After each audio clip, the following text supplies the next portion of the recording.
What is up, guys? I know it's been a while. I was debating about making Let's Plays for YouTube because I didn't know how to work around the copyright of that, and so that's why I was only doing free games, which this is still a free game, but I guess I'm more motivated to actually do these now.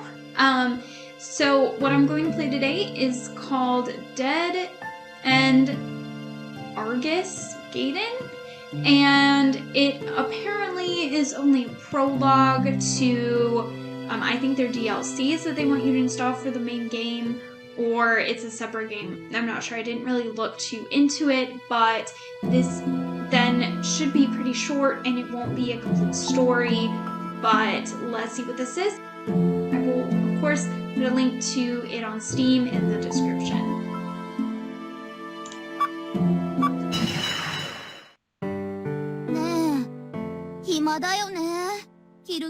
Wow, so this is voice acting. Okay, so I can definitely see why then they probably want you to buy this. I thought I was going to read it. I tell her that it's not that we have free time, it's just that we're on standby.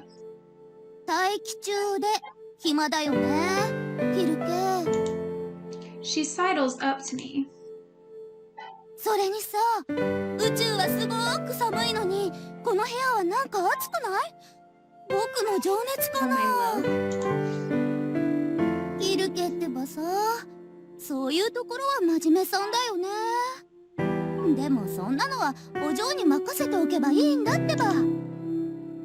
True, Kinshu can probably handle just about any situation. It's frustrating to admit it, but she's much more dependable than I am. I guess I just want her to depend on me too, just like she used to. But that's a pretty minor gripe to have in the grand scale of things, right?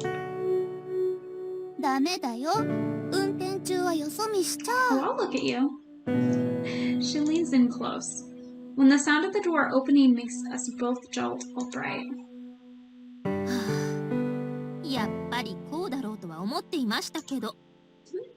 So what, are they in a relationship? Come to think of it, maybe that sound from a minute ago was a knock on the door.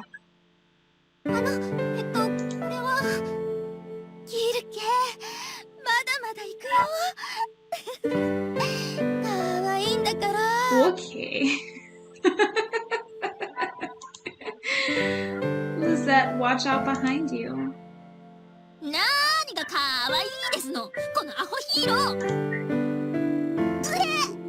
She whacks Lizette squarely over the head.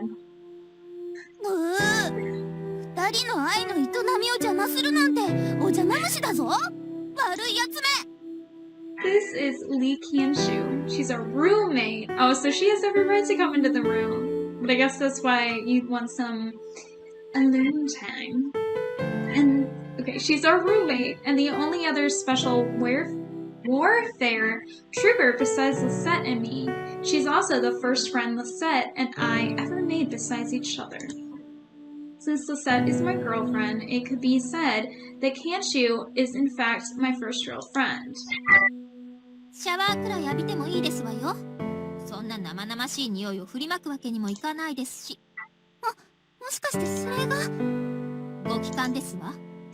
Commander Kinetic, the first commander of the temporary special warfare trooper unit, which consists of just the three of us.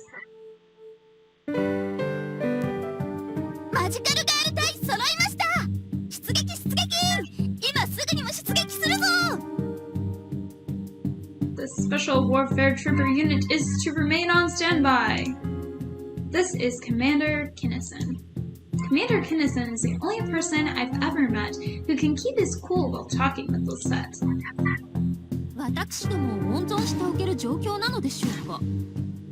That's what the UEF staff department decided.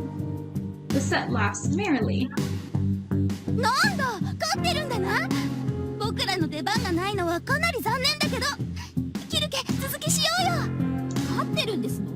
We haven't even started yet. That kind of wishful thinking will only last until the battle starts, even if it's just megalomaniacal delusions. The commander's words are bitter and scathing.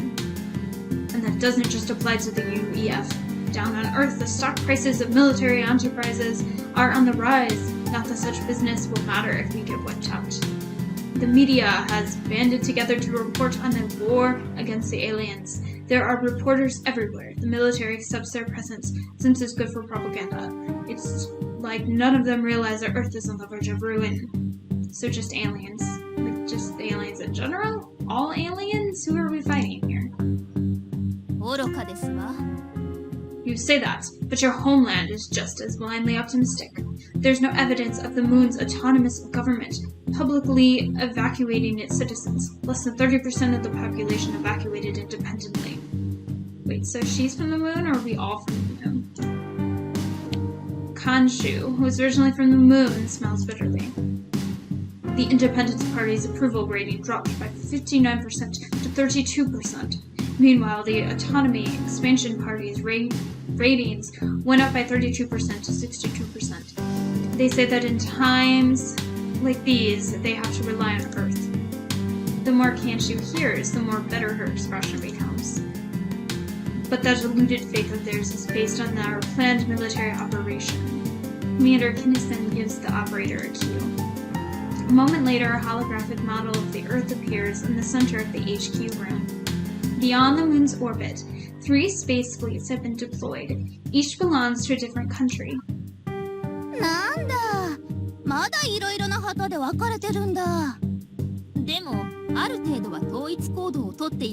That's good. At least we've somewhat come together.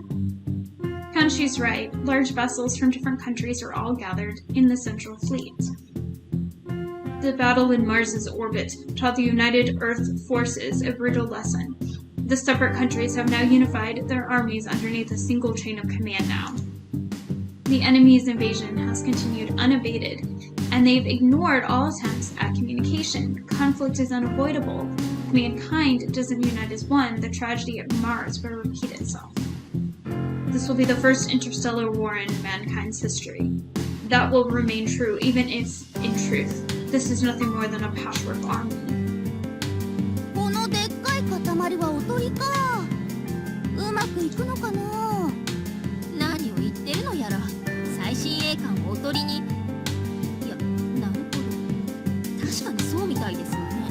So they're supposed to think that they're fighting an army when they're not? I can't quite believe it either. They're using the newest, most advanced Chinese and American spaceships as mere decoys. But if Lisette sees it that way, then it must be the truth. Correct. The small units deployed to the left and right of the Central Fleet have disabled all of their communications, making sure to go entirely dark. The 2 fleets flanking the central one are displayed in blue. They're likely powered down in order to avoid detection.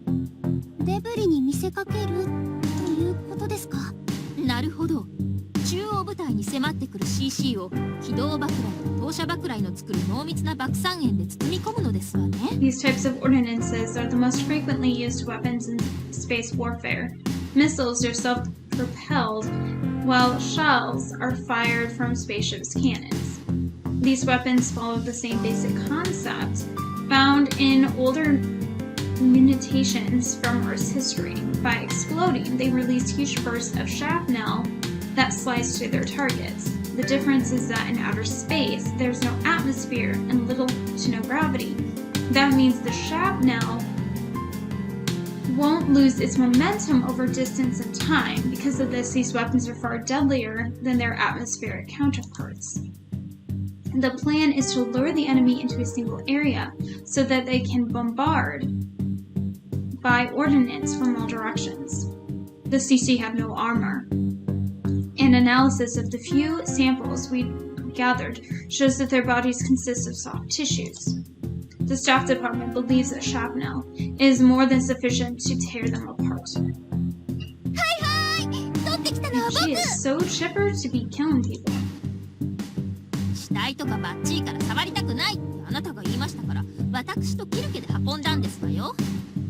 The CC. Cosmic Sindarians, or CC for short, are enemies.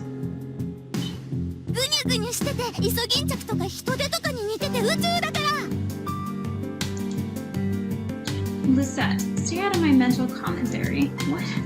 I'm the narrator here? 人類が宇宙にずんずん広がろうとしてたらいきなりやってきた侵略者。それが紳士。悪い奴らだ。こいつらグロいけど強い。まあグロい上に弱かったらいいとこがないけど、それが紳士。とにかく悪者。I don't know. I could feel a twist coming on where they're not actually bad though.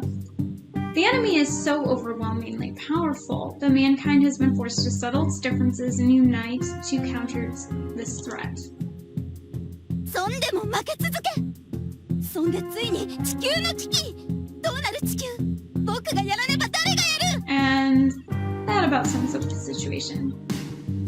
Any enemy that manages to break through the depth charges should still be damaged and crippled. The main force will use concentrated fire with their lasers to finish them off. Commander Kinnison is an incredible man. He just keeps talking, never daunted by anything anyone around him says. よくわかんないけどさ、なんでそんな面倒でお金かかりそうなことすんのかな。僕らに任せりゃ昼寝してる間に終わるのに。いかがわしいからですか。どこが。私たちの出自が。そうですね。I have to agree with Kanshu's words as much as I dislike them. 魔法少女といえばさ、怪しげな妖精の国からやってきた可愛い妖精に力をもらうのが常識じゃん。The source of our power is definitely strange, but it's also not cute in the slightest. 私たちは魔法少女というよりは、あなた好みの表現を借りれば、悪の組織に誘拐されて改造されて脱走して悪の組織と戦うなんとかライダーの方が立場的には似ていますわ。That's a pretty concise way to put it, yeah. どちらにしろ、軍という植物的かつ現実的な組織で出世してきた方々にとってはいかがわしいことに変わりありませんわね。 That's the truth I have to agree with. I mean, what gave us magical girls, or rather special warfare troopers, our powers is... Back then, the three of us were assigned to the UEF training facility at the Daimyo space. At that moment, we were aboard a 398 shuttle, undertaking a training mission that doubled as a debris removal detail. We ran into a lot of complications, but Kanshu and I somehow finished all our tasks successfully. We called back to base to report we'd finished our mission, but despite making repeated transmissions, we got no response. Lisette's immediate reaction was... Yes, they're not responding, so they must have died, to make a huge fuss. At the time, an interplanetary probe had gone missing on its voyage home for unknown reasons. Thanks to the media's focused attention on it, everyone was talking about it.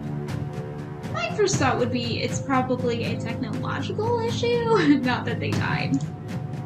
On top of that, due to our position in the army, we also knew of more disappearances around the asteroid belt, and that larger vessels had been dispatched to investigate.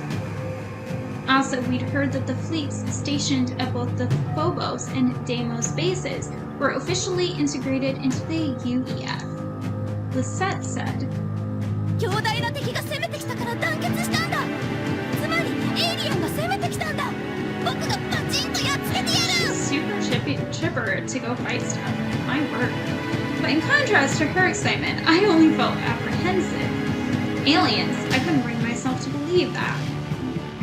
Kanshu said, 統合軍の目標が私の故郷だったりしないことを祈るばかりですわ。 That was one hell of a statement to make in and of itself, but it at least felt more plausible than aliens. But still, we were cadets in training, so I thought such matters didn't have much to do with us. Lisette really wanted it to be our business, though. So when we lost communications with the Deimos base, I didn't assume that it was the result of mankind's first contact, or rather, hostile contact with alien life forms. But whatever the cause, we were in a desperate situation. The 398 shuttle we were on wasn't capable of interplanetary cruising, nor landing on Mars. Mars itself stood directly between us and the Phobos and Deimos bases.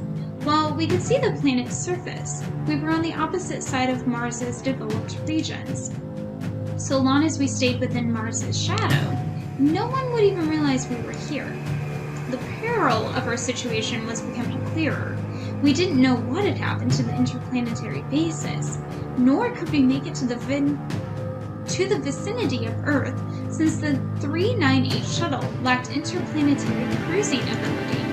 In other words, our only choice was to return to either the Phobos or the Deimos base on our own, despite not knowing what their statuses were.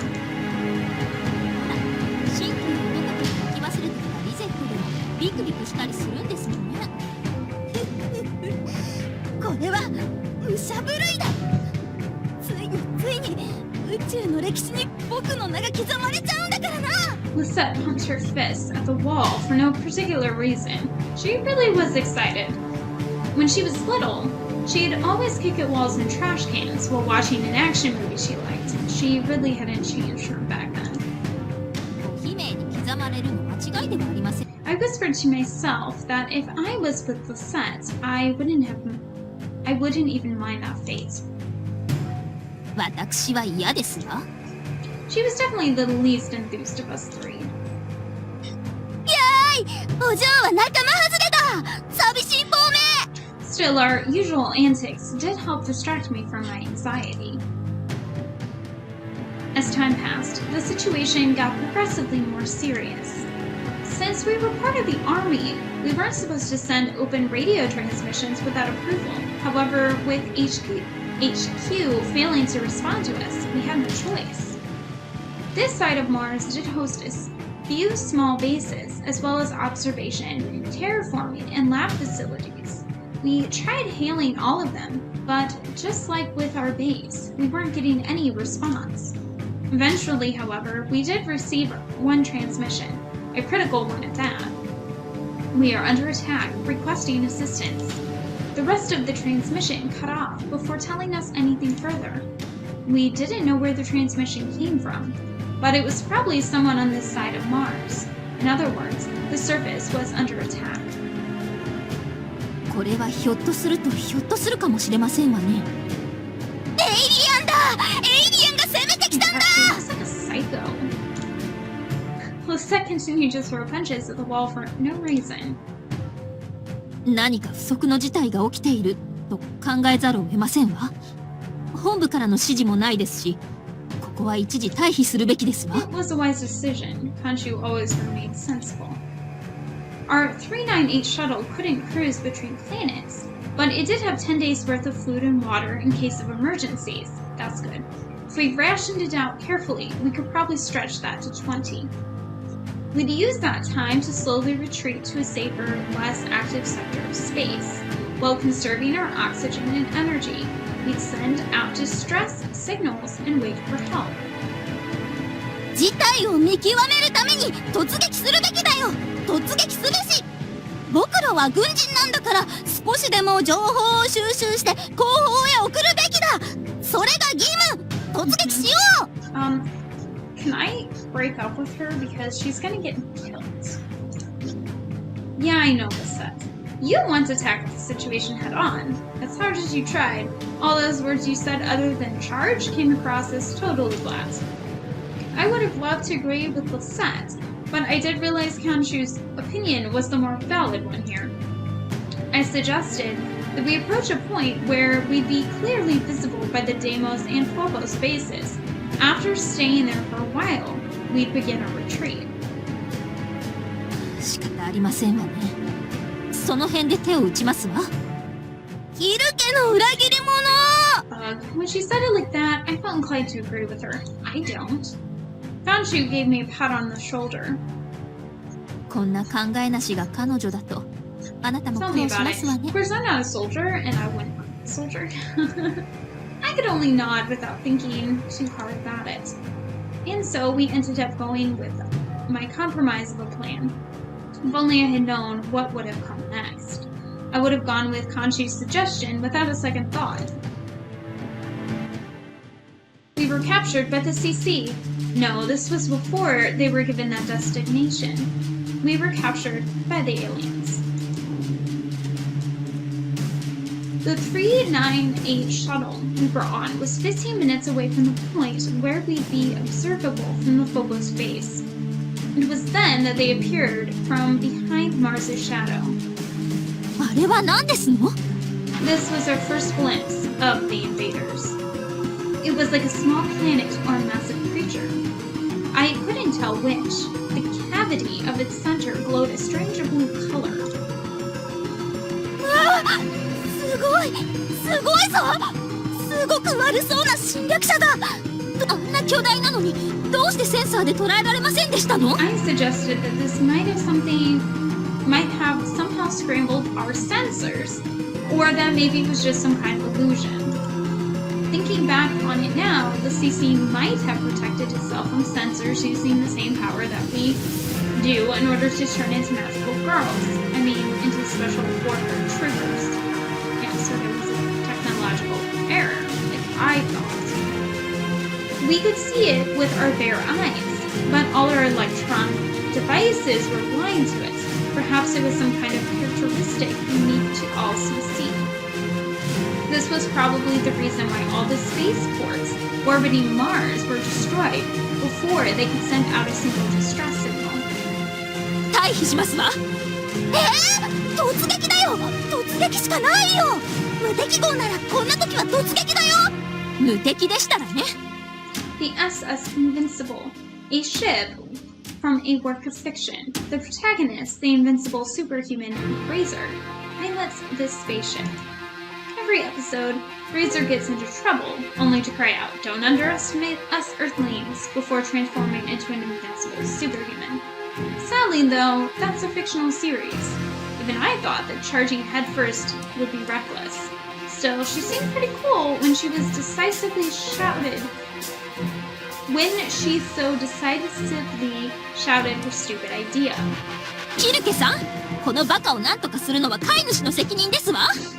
Left with little choice, I tried to grab the set away from the controls from behind, but by the time Khonshu began maneuvering the shuttle to escape, it was already too late. They had already noticed the presence of our 39H shuttle. Multiple disgusting, flying creatures were already pursuing us. Yeah, they do kind of look like jellyfish. うわあ、おちんちんだ！まったく、わいせつ物な敵だ！援護上！ They're ugly. Unlike us, they could move freely through space. They were rapidly charging up to us at this rate. ダメですわ。機動力が違いすぎて勝負にならないですわ。シャキーン！僕に任せろ！ Freeing herself from my grasp, Lisette suddenly overrode the autopilot, taking manual control of the shuttle with haphazard maneuvers. Extremely powerful G-forces yanked at our bodies as the view through our window spun rapidly. 何をやっているんですの？制御を失っただけですわ。自殺行為ですわ。Lisette held on tight to the pendant dangling from her neck. うわあ！人類よ！ダメるな！ The plume of our thrusters squarely hit one of the aliens chasing us. I cheered reflexively. Lisette said proudly. やったー！計算通り！見たか？これが人類の力だ！五条、戦いはこうやるものだよ！ Oh. Had she slain the CC at this point, it would have been the very first casualty mankind inflicted upon the CC.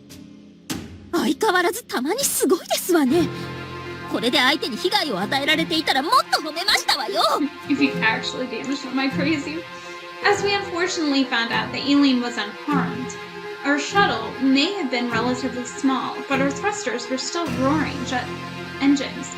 That the alien could take a burst of hot exhaust to the face without being harmed was terrifying. No kidding. Before we could worry about any aliens, though, we had to worry about ourselves. Khonshu was struggling to regain control of our shuttle, but her valiant efforts were in vain. 制御できませんわ！リゼット！どうしてあなたは先の展開を考えないのです？ I don't know. I wouldn't feel safe with her. She's a little on the crazy end. ね明暗だと思ったんだけどな。相手が人間だったらそうでしたわね。 The 398 shuttle was confronted by what was either the enemy's mothership or stronghold. Whichever it was huge either way. We were plummeting toward it. We could see it spinning toward us. I thought back to home, to my mother. When I left, she sighed and wondered just why a clumsy oaf like me was becoming a soldier. When she concluded it was my bad friend's fault, I got mad at her for insulting Lisette and stormed out of the house. That was the last time I saw her. When I was busy with field exercises on the moon's surface and unable to go home, Mom passed away from a cerebral hemorrhage. I did ignore the funeral. Mom, I might have been a bad daughter, but Lisette was never a bad friend to me. She's my girlfriend. In my mind, I thought I could see Mom break into a bothered smile. You poor thing, she said to me. That was when I realized that I must have been crazy. I was starting to talk to dead people already. Two powerful thuds echoed through the shuttle's hull, each to either side. I could see what looked like suction cups sticking to the portholes. まずいですわ。ずっとまずいですけど、外部のモジュールが引き剥がされてますわ。 The aliens began coiling around the shuttle, using their tendrils to destroy it from the outside. Oh, we're done for. I'm sorry, Mom. I'm so sorry. I don't really know what I'm apologizing for anymore, but I'm sorry. But just as that thought crossed my mind, a deafening crashing sound filled my ears. Suddenly, I realized there was nothing between us and the aliens any longer. The moment I realized that tentacles were creeping into the shuttle's interior, the three of us were blasted into the vacuum of space. あれだけ騒いでて気絶するんですの？リゼット！もう！パパ！ Yanked from our seats, we would lose all sense of direction as we hurtled toward the gigantic enemy. The personal thrusters built into our spacesuits were woefully inadequate for this situation. We had no chance of escaping. As the three of us fell toward our fate, all we could do was look at each other. Our sole comfort was that we weren't alone. We gradually approached the surface. The blue light filling the countless holes dotting the enemy's core turned out to be tube-like tentacles up close. Countless pliant tendrils extended from inside them like wisps, grabbing onto us and dragging us down to the surface. The sight resembled a junkie's drug-induced hallucinations, a multicolored field, psychedelic even. To think that such a colorful spectacle could exist in real life. That was my final thought before the tentacles completely engulfed us.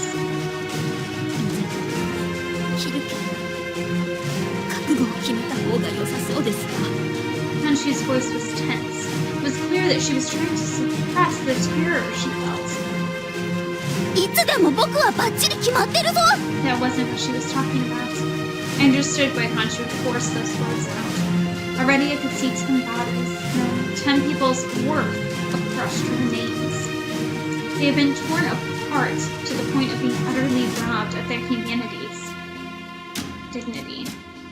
They were at the point where it was difficult to recognize them as corpses.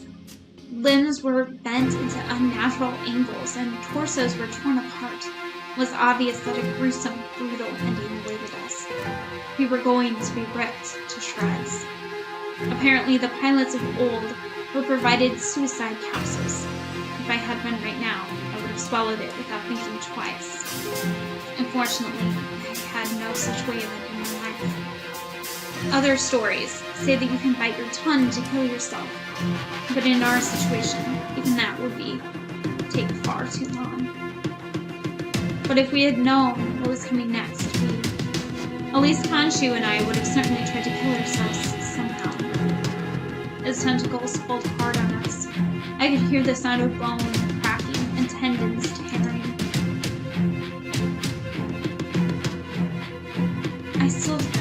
I can still do this. Justice always prevails. The commercial break hasn't even come on yet, Aiden said, desperate, despite how optimistic and thoughtless her words were clearly and audibly in pain. Oh, Lisette, you can feel pain, given how crazy you act every day. I really was starting to doubt that your nerves are wired properly. Hanji's own sarcastic remarks have a frantic undertone to them. I wished I could crack jokes like they were, but I lacked the presence of mind to do so. Sure, they weren't doing much better, but that was what separated them from me. Just then, I heard an ominous metallic screeching from my spacesuit's joints. Oh no. A bone-deep chill penetrated my spacesuit. Circe. Circe. I knew I was going to die here, but I'd be dying with Lisette. We weren't born at the same time. I came out 30 minutes earlier than her, but at least we'd get to die together. That thought floated through my agonized mind. It made me want to cry. It did comfort me a little, but I wanted to save Lisette, and at the same time, I didn't want her to share a future with someone else. Ugly of me, wasn't it? But that was the thought going through my mind. That was when it happened. Lisette, Lisette, Lisette! I repeated her name in my mind like a prayer. Lisette, can you get out of this? I'm done for too. But Lisette, Circe, I'm glad I got to meet you. Goodbye. Don't say goodbye. Ugh, I'm a hero. I'll fix this somehow. This can't be. I can't die here. Through all her pain and suffering, Lisette stayed who she was until the very end. That made me oddly happy. I could feel tears well up in my eyes. Maybe that was why it looked like Lisette's body was glowing. If I'm a real hero, I'd awaken to my power here and transform. I'd wear a holy white outfit, pull out this cool sword, and cut those sons of bitches to pieces. Yeah, that's the kind of escapism Lisette would have. Lisette, stay the way you are until the final moment. Live longer than me, even if only for just a few moments. It didn't look like that would happen, though. A thick tentacle grabbed Lisette's helmet, squeezing like a vice. I could see cracks growing across her visor. I squeezed my eyes shut. I didn't want to see the moment Lisette's head burst. I wanted my last memory of my beloved Lisette to be the image of a dignified, impressive girl. Whimsical, playful, a bit silly, but always funny. She was everything to me. Oh, something's coming. Oh, let's go. I couldn't stop myself from opening my eyes. What was this? My field of vision was filled with white. I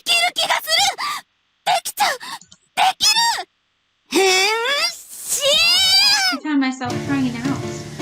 It couldn't be. Surely this was just some dream my mind conjured up to offer me refuge from the pain.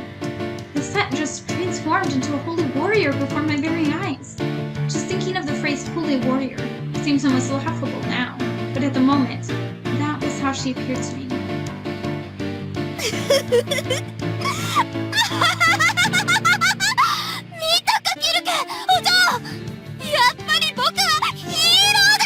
Why are her legs all spread out in this CG? Like, okay. The tentacles tried to coil around Lisette, but she gracefully evaded them. Even when they closed in on her, she produced a sword of glowing white light. With swing after swing, she slashed right through them. She was awesome, breathtaking. I found myself forgetting my pain as I stared at her.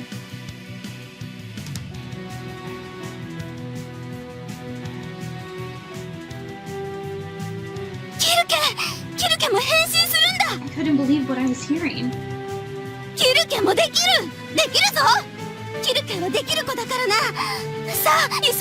I was sure that there was no way I could ever do such a thing. But Lisette said I could. She told me that we could do it together.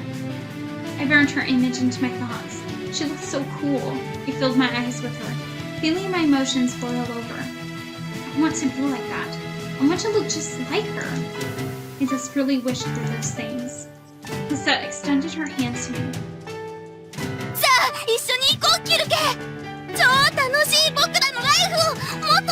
I reached out for her hand with all my strength, and the moment our fingers touched together, a new resolve flowered within me. I could do it if it was with Lisette.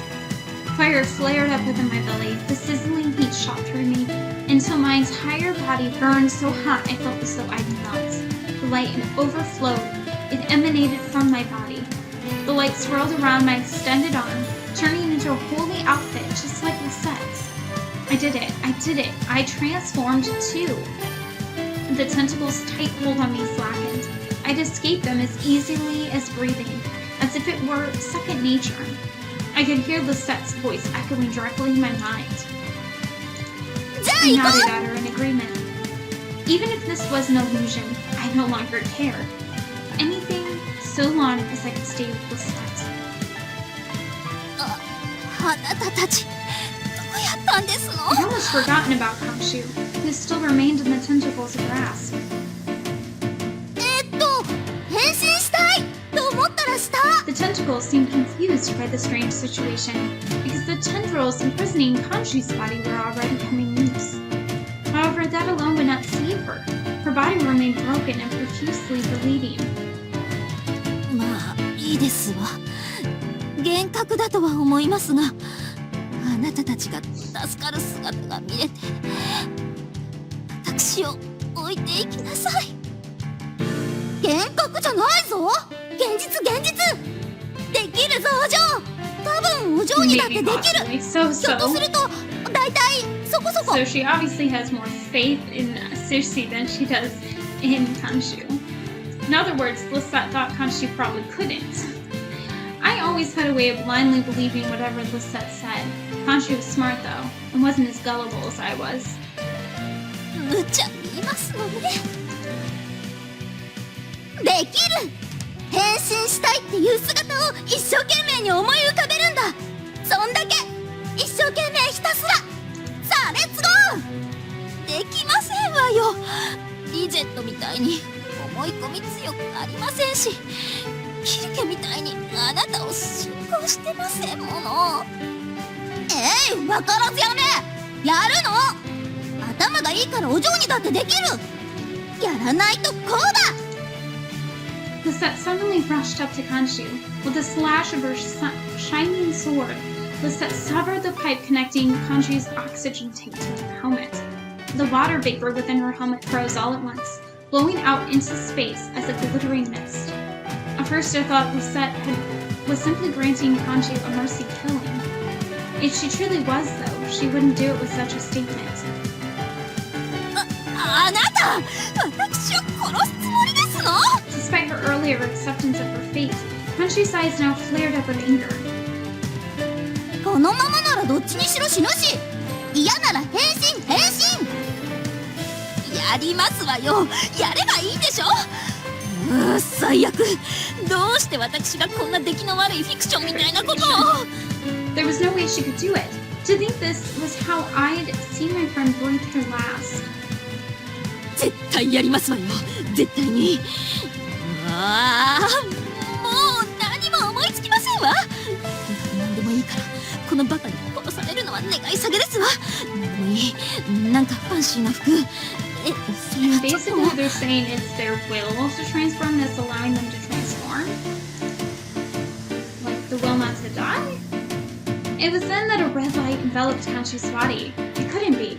Something like a glowing veil formed around her, appearing in layers as it took form. Its layers surrounded her body again and again until they ultimately formed a red Gothic-style dress. ほらできた She did indeed, but how? The three of us floated above the sea of writhing tentacles, each clad in a peculiar outfit. 何がほらできたですの私を殺そうとしたこと忘れませんわだってお嬢ができるはずなのにぐずるんだもんと Even as she spoke with us, Lisette swung her white sword to cut down the tentacles headed our way. 武器とかどうやって出してるんですの思い浮かべるんだこいつら許さんまとめて投げ払ってやるってキルケやってみてできる Well, か like how she thinks that we can do it, but she doesn't trust Kanshu to do anything. Can I really? But even as I doubted myself, 剣はね手の先からジャキーンと飛び出させる感じでズバッと切るぞ切っちゃうって感じで手の延長っていうかこういう風 The white sword that extended from her hand shone even brighter, swelling up to an even larger size. ほらね It became a sword that was easily the size of a person. I tried to do the same. If Lisette said I could do it, then that meant I could do it. I could feel power gather in my hands, and then my fingers lit up. I extended that light and a weapon. I recalled an old museum from my hometown. It was an odd noble's estate that reeked of old age. I saw a large spear there. Its head wasn't just a simple point. It also had a scythe-like blade attached, perpendicular to this shaft. Apparently it was meant for use against mounted knights, pulling them from their horses. おお強そうかっこいいナイス昔博物館で見たのみたいだあれを振り回そうとして店員さんに Of course 怒 she ら tried れ to た pick な up the spear at a museum. The floating image of that very same spear was now manifested in my hands. I cracked a wry smile. That hadn't been just a clerk, but the museum's curator. Still, the fact that Lisette remembered that moment too made me happy. I swung it at the approaching tentacles, cut down with no resistance whatsoever. 飛ぶのはどうするんですの行きたいところへ行くんだほら僕ってフリーダムな人類だから体動かすのと同じだね Just think about going where I wanted to go. I wished in my mind to go up. The next moment, I felt my body levitate as I ascended. 脱出だ The three of us flew up, escaping the sea of tentacles. The gigantic enemy grew smaller and smaller in our vision as we gained distance. We got away. It was such a strange feeling. It was hard to believe that only minutes ago, dozens of tentacles had been tearing through our spacesuits. なるほど便利なものですわねまだ少々違和感はありますが真空中なのに呼吸もできますし And she was quick on the uptake. She followed us, now calm and collected. Honestly, I thought that she'd be in far more disbelief. ねえねえお嬢もなんか武器出しなよお嬢ミサイルとかお嬢バリアとかなんですそのセンスのかけらもない名前は強そうじゃんでも必要ですわねでもあまり思い浮かびませんわこの格好で重機というのも無粋ですしねこれに似合ったものといえこれはちょっとって With a pop, a teddy bear suddenly appeared in the space just above her head. 出てしまったものは仕方ないですわねこれでどう戦ってもらえばいやあまりにそれはどうかとってまたですの The teddy bear's eyes flared up with a red light. A moment later, red laser beams blasted out from them, nearly taking off Lisette's ear. うわあっぶな I couldn't help but feel that there was some kind of running theme between Kanju's dress and her teddy bear. Did she really have such a girly taste? Maybe her room was actually full of such things. I asked her about it. 違いますわこれは私が小さい頃父が誕生日のお祝いだと地球製のテディベアを送ってくれたことがあって Seeing her become so flustered was a pleasant surprise. 私は別にねだったわけではありませんでしたわでももらったのですから可愛がらなければいけませんでしょだってそのお祝いで記念だったんですものプーさん一人だと寂しそうでしたのでお小遣いを貯めて仲間を買ってあげただけで趣味というわけでは His name was Boo? That's so cute. 仲間って何匹くらいいたの部屋中とかではありませんわロージー、ジョン、太郎、コウメイ、ヤンの5人ってThe space of our own country popped up again. 5 more teddy bears joined the first, bringing the total up to 6. これはですねやはり見慣れて親しいものが出しやすいということですわね But just as I was about to ask which one was which, 来るぞ 5 flying enemies came flying in hot pursuit, intending to stop us from escaping. お嬢援護して僕とキルケは突撃 Even before she finished speaking, Lisette was already swooping toward them. I hurried to follow in her wake. やるしかありませんわね。 6 red lasers shot past us, converging on 3 of the enemies with pinpoint accuracy. Lisette and I hit the aliens at about the same time.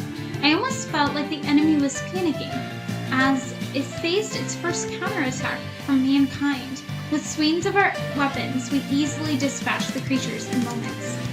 That was the first victory mankind scored against the invaders.